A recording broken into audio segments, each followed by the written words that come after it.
Hey beautiful people, welcome back to Easy Sewing with Taic, your go-to space for stylish, easy to follow, beginner-friendly sewing tutorials that you'd absolutely love. Today we are drafting this beautiful and stylish fit and flare button-down top that is flattering for all body types, and this tutorial is perfect for fashion designers, DIY sewing lovers, and beginners learning how to cut stylish tops. Now, if you're new here, I'm so glad that you stopped by. My name is Taiwo, and whether it's your first time here or you've been drafting and sewing along with me for a while, you're welcome. This is a growing community, so join the tribe by subscribing and turning on notifications. And to my amazing returning subscribers, thank you for being here. Truly, your support means the world. Now, let's get started. Here's the pattern paper I'll be using for the front, and I've gone ahead to fold it into two. So for this style, I would advise that you draft it on your pattern paper first to save fabric. Okay, but at the end of this tutorial, you can decide for yourself if you draft yours on the pattern paper or if you draft directly on the fabric. Here is the start point. Here is where I'm starting all the vertical measurement from.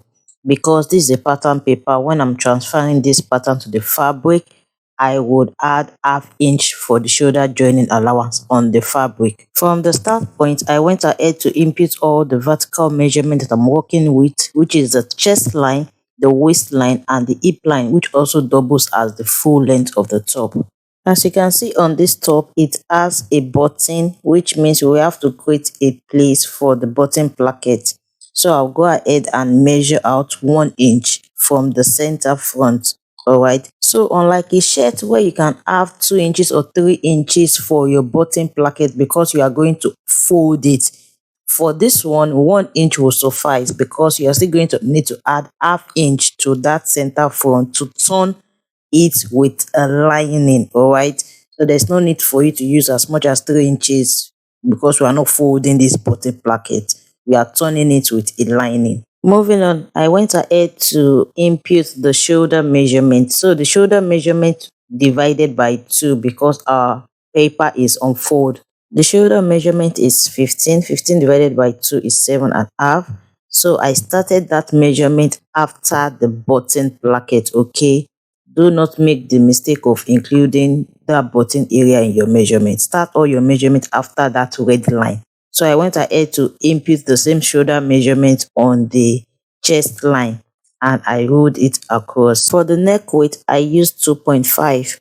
For an average size person, you can use between 2 inches and 2.5. And for a plus size, you can use 3 inches, but do not use more than 3 inches for that upper neck width. Then for the neck depth, I worked with 6 inches. And on that 6 inches mark, I went ahead to measure out 4.5, but I would advise that you use 4 inch. Remember that this is on fold, so when it is open, that will be 8 inches. After which I connected it to the upper neck width this way. And this is what I have for the neckline. It's looking pretty already, so I just went ahead to extend it to the button placket. So I came down by 1 inch for the shoulder slope and I slanted it all the way to the neck width this way. Now to the armhole, I went ahead to measure out the bust measurement divided by 4. Then I came up by 2 inches. On that 2 inches mark, I went in by ½ inch. After which I went ahead to connect it this way. And that is it for the front armhole. The drafting of the back armhole is a bit different and you get to see that when it's time to draft out the back pattern. Moving on, I went ahead to input the waist measurement divided by 4 on the waistline, and I went ahead to input the hip measurement divided by 4 on the hip line. But I will not be connecting it together yet. And that is because I want to add that allowance before connecting it together at the sides. I went ahead to input another vertical measurement, which is the bust point. I'll be needing this for the bust dart and also for the dart that I'm about to draft. So from that point, I went ahead to input the bust pan measurement divided by 2. The bust pan is 7 inches, divided by 2 is 3.5. I measured it all the way to the bottom of the top and I ruled a straight line this way. After which I came out by ½ inch on both sides and I came down by 5 inches. Then I went ahead to connect it to the apex of the dart this way. Just follow through with what you can see on the screen. And from this style, we can see that the dart leg was extended all the way to the neckline. So I'm just going to connect the dart leg to the neckline this way. And also extended the dart leg to the hem of the dress, of the top rather. Since the dart has been drafted now, I need to add the allowance to the waist measurement. If I don't do this, then the waist measurement will no longer be accurate, okay, because after cutting out this 1 inch I need to replace it, and that was what I did. And finally I could connect the bust measurement to the waist and to the hip. And also from the style, we can see that the side is a bit curvy, so I came up by 3 inches, but you can do between 2 or 3 inches, and I connected it to the dart leg this way to give it this curvy shape at the hem. Moving on to the cutout we have on the neckline. So determine the length of the cutout, and I chose to work with 2 inches. Then also at the base of the neckline, determine how exposed, how wide you want that space to be, and I'll advise you to use a 0.8 inch or maximum 1 inch. Remember, this is on fold. By the time you open it up, you will still have 2 inches.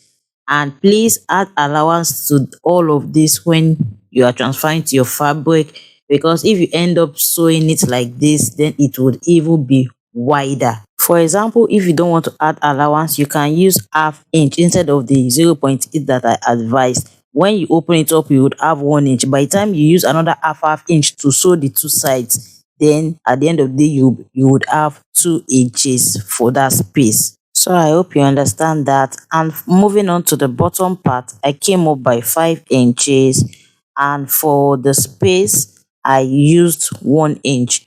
I used 1.2 inch rather, so you can use between 1 inch and 1.2. Then I connected it to the 5 inches line that I marked, and I determined where I want the break point to be on the bottom placket. So I just gave it the curve this way, and this is what I have so far. So I will be cutting out that space. That space would be exposed. Here also would be exposed. That area too, I'll be cutting it off. So by now, I am sure that my returning viewers and subscribers already know that the front half length is usually different from the back half length because of the bust bulge. So the difference between the front half length and the back half length that I'm working with today is 1 inch. And in order to make the two sides to match up, we need to take the bust dart on the front pattern. So from the bust point, I came down by 1 inch and I just connected it to the bust span measurement this way. And that is the bust dart. We will be closing it off as well. And it's time to cut out what we have so far. So we need to cut this out in order to proceed and add fullness to the lower part of the top. Now that we are cutting, is a great time to tell you I love how global this community is. So many of you are watching from different parts of the world. Let me know where you're watching from in the comments. I'd love to say hi. And also, if anything feels confusing, just take a deep breath, rewind, and go at your own pace, alright? And you can also ask questions in the comments. I would help out. So now that we are done cutting, this is what we have, and it's time to label so that it does not get confusing. So I'm labeling this 1, 2, 3, and 4. Also, I noticed that I was yet to close the bust dart, but I'll be doing that later on in the tutorial. And now it's time to add fullness to the bottom part. So this area can feel a bit technical, especially for beginners, but don't worry, you would get it. Now look at this top very well. You can see that center, okay, that center that has button does not have a fullness. This fullness is coming from the side. And also this fullness is not from a godet. An example of a godet would be, you'll be seeing that on your screen, because if it was a godet, then there will be a joining, and there's no joining. So it means the fullness was added to the side and not to the center. So to achieve that, I went ahead to place extra piece of paper. This is on fold because of course, you know, we have two sides. Then I went ahead to measure out 5 inches, and I just used a ruler to mark out a dotted line this way. And from the waist, I just slanted it out like this. Afterwards, I went in to blend that part. Then you want to go ahead and take the center front, make sure that it matches up with the waistline. Then you want to slant it along that line like this, as if we are about to join it together. After which you want to go ahead and mark out the length. Then use your armhole curve or your curve jeweler to just give it a curve at the end this way. So I figured that the 5 inches that I added was too small for the fullness, so I went ahead to increase it to 6 inches, and I was right, because as you can see from the final result, the fullness was fine. So I'll go ahead and remove the center front, then I'll cut it out. Remember, I folded this paper into two for the two sides. After cutting it out, I would separate it. I will attach just one to this side, and I will attach the other one to the other side and show you what I have. But before I show you what I have after coupling it together, I need to close the bust dart. So I just folded the lower line this way, and I make sure that it's matched up with the upper line, and I secured it with a paper tape. And this is what I have after coupling all the pieces together. So by the time that side is relaxed after sewing, it will make the fullness even more pronounced. You can see how beautiful it turned out. Now you can see how wide that space at the center is. So this is why I said you should add allowance, or you reduce the wideness while cutting, so that you won't end up having that side too wide. Okay. So if you have been drafting along with me, or you draft yours after watching this tutorial, I would love to see your work. Tag me on Instagram to share your progress or your finished work. I really love seeing your creation. They inspire me too. Now let's continue. For the back pattern, I've gone ahead to mark out all the vertical measurements, the chest line, the waist, and the hip line. You can see that I'm making use of 15 inches for the back waist line instead of 16 that I used for the front, because like I said, the front half length is 1 inch longer than the back half length. But not to worry, the two sides would match up, and you would see as we progress.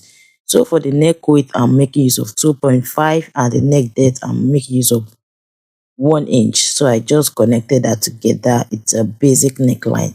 So I came down by 1 inch for the shoulder slope, and I divided what I have there into 2, after which I just slanted it to the neck width this way. And on the chest line, I went ahead to impute the bust measurement divided by 2, after which I connected the armhole this way using the armhole curve. So like I said earlier, the front armhole is obviously very different from the back armhole, as you can see. Moving on to the dart, so I came down by 2 inches from the chest line, and from that I marked out the bust band measurement divided by 2, which is 3.5. Then I connected it together on the straight line this way. After which I came down by 4.5 inch. I came out by half inch on both sides, and I connected it like this. So looking at the back, you can see that it has a joining at the center back, and it is more structured, more defined, more snatched.